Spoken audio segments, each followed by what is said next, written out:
fundamentals of pistol marksmanship are stance, grip, breathing, sight picture, sight alignment, trigger control, and follow through. Stance.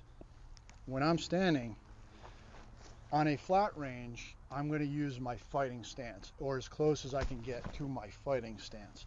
So I'm going to have one leg back, kind of offset. I'm going to keep most of the weight forward on the balls of my feet, very little weight on the heels of my feet. I'm going to get a wider stance, very aggressive. I'm going to kind of dig in, as they say. Weight on the balls of my feet, most of my weight forward. I keep one leg back. And this is my static stance. So if I'm shooting stationary, this is how I'm standing.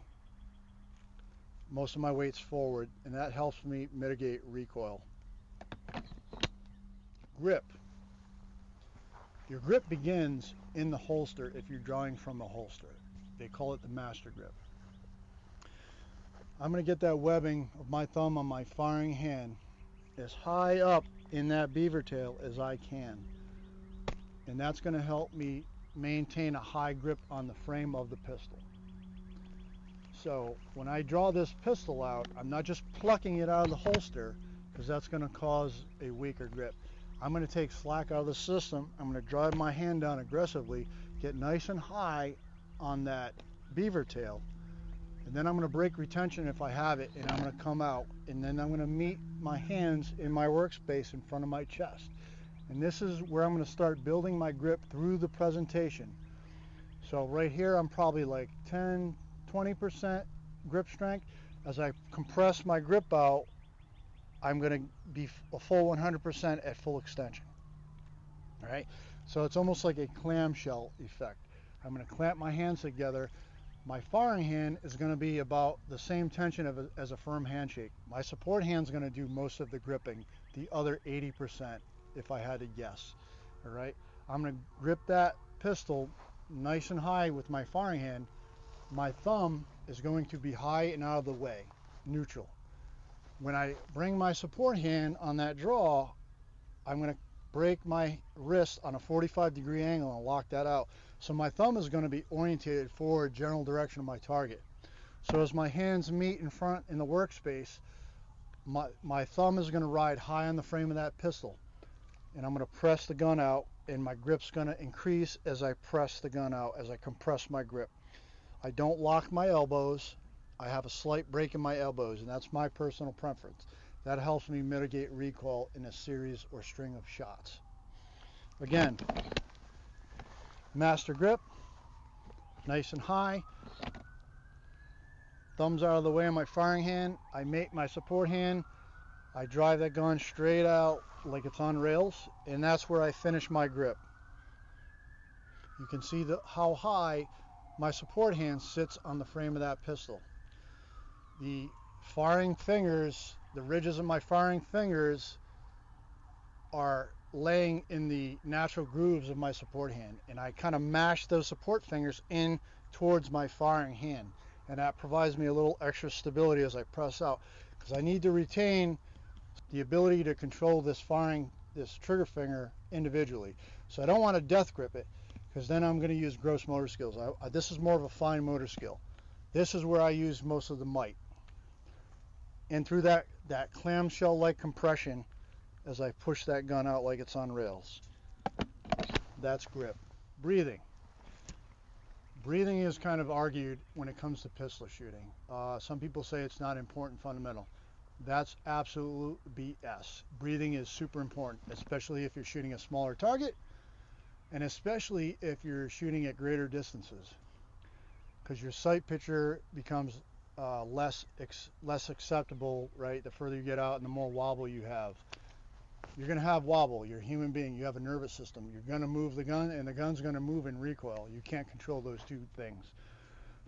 So breathing is using that respiratory cycle, right? So you inhale, takes a second and a half, 2 seconds, then you exhale. That takes another 2 to 3 seconds. And then at the bottom, you have that respiratory pause in a relaxed state, which lasts about 2 to 3 seconds. That's the prime time, everything else being perfect, to break that shot when your trigger is prepped and you're at that wall.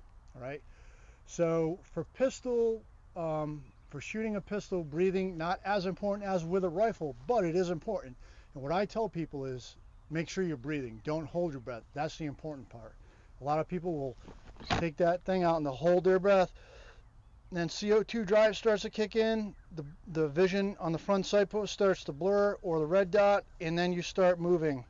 Your wobble becomes more increased, right? And that's because of that CO2 drive.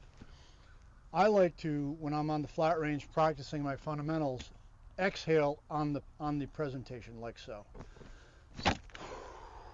Then I hit the respiratory pause, my trigger's prepped, my sight picture told me to break the trigger. Then I can breathe.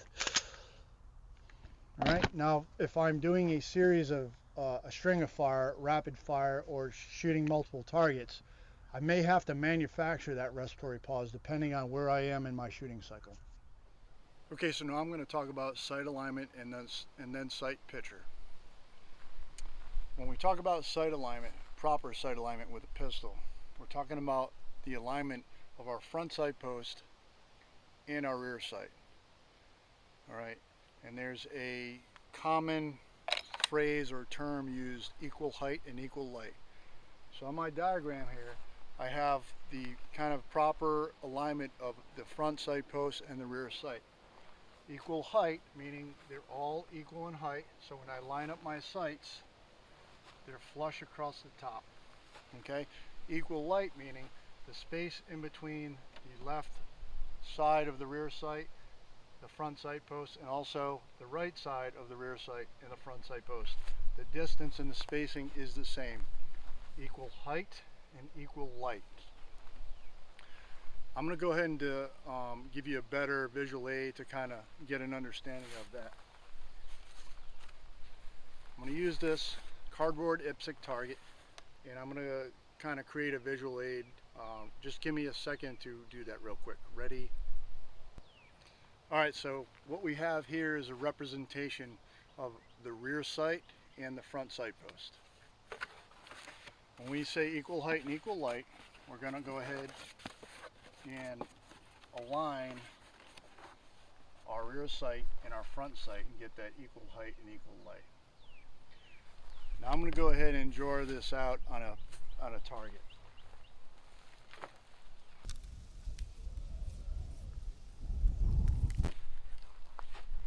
Now we're going to talk about sight picture and kind of throw in equal height and equal light with our sight alignment. So now we have a target. Most of your manufacturers for pistol sights, when they put these pistols in production, they make them for a center hold, right?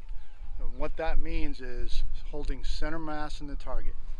So we're going to kind of hold right in the middle, both top to bottom and left to right, the best we can with our sights.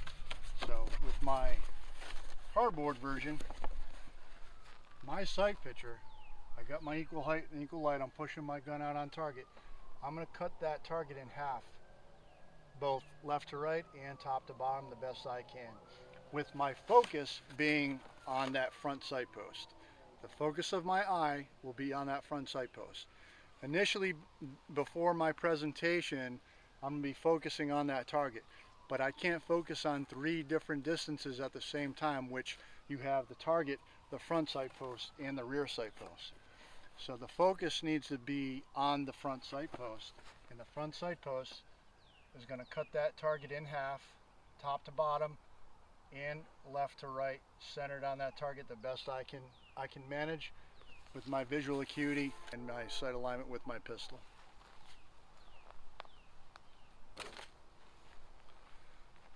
That's the basic principles of sight picture and sight alignment. Remember, focusing on that front sight post.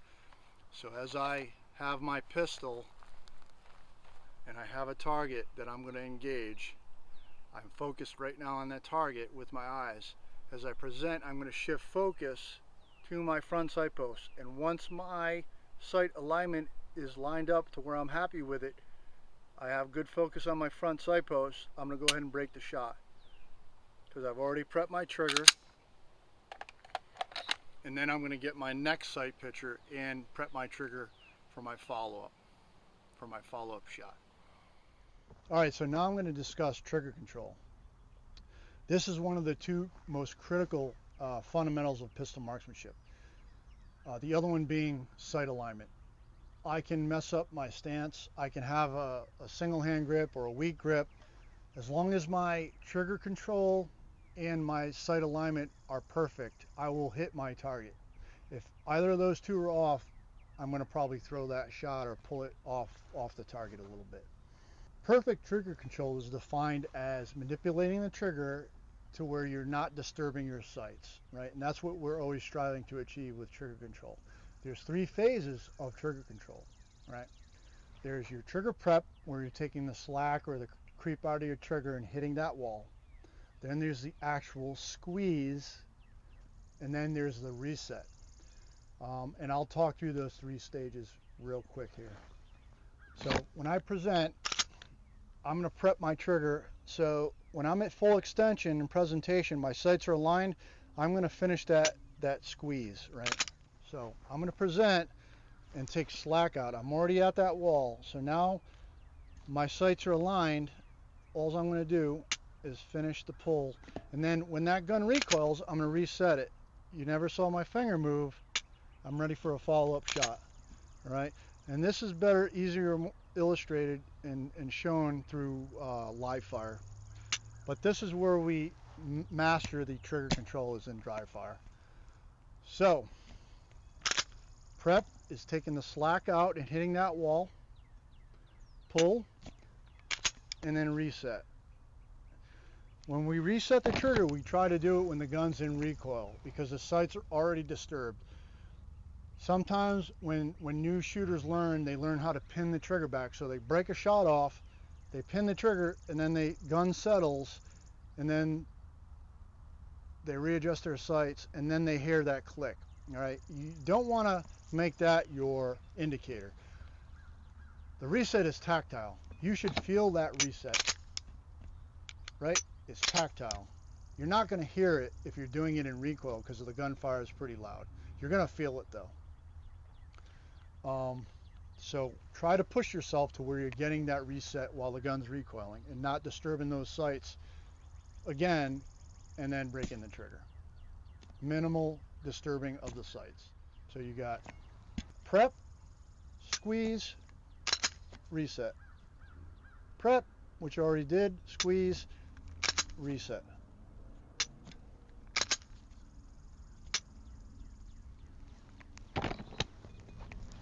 That's trigger control. Next is follow through. Follow through is merely your mental checklist of all your fundamentals and going through that each time you manipulate the trigger and get another sight picture. We focus on another sight picture and resetting that trigger, especially when we're doing rapid strings of fire.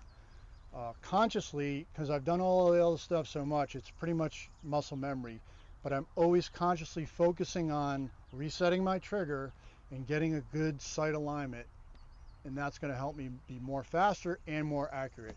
A balance of the two on target. You'll hear a lot of discussion about follow through, but basically getting that next sight picture, whether it's your third, fourth, fifth sight picture, depending on your number of shots in your string.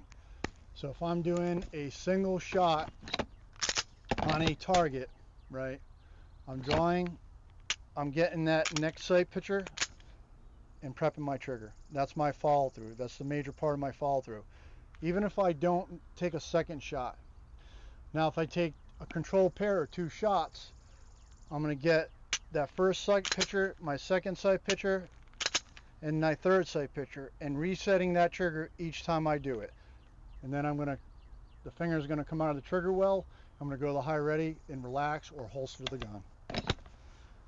So remember, trigger control, prep, squeeze, and reset. Make sure you're working on those three. Those are the fundamentals of pistol marksmanship.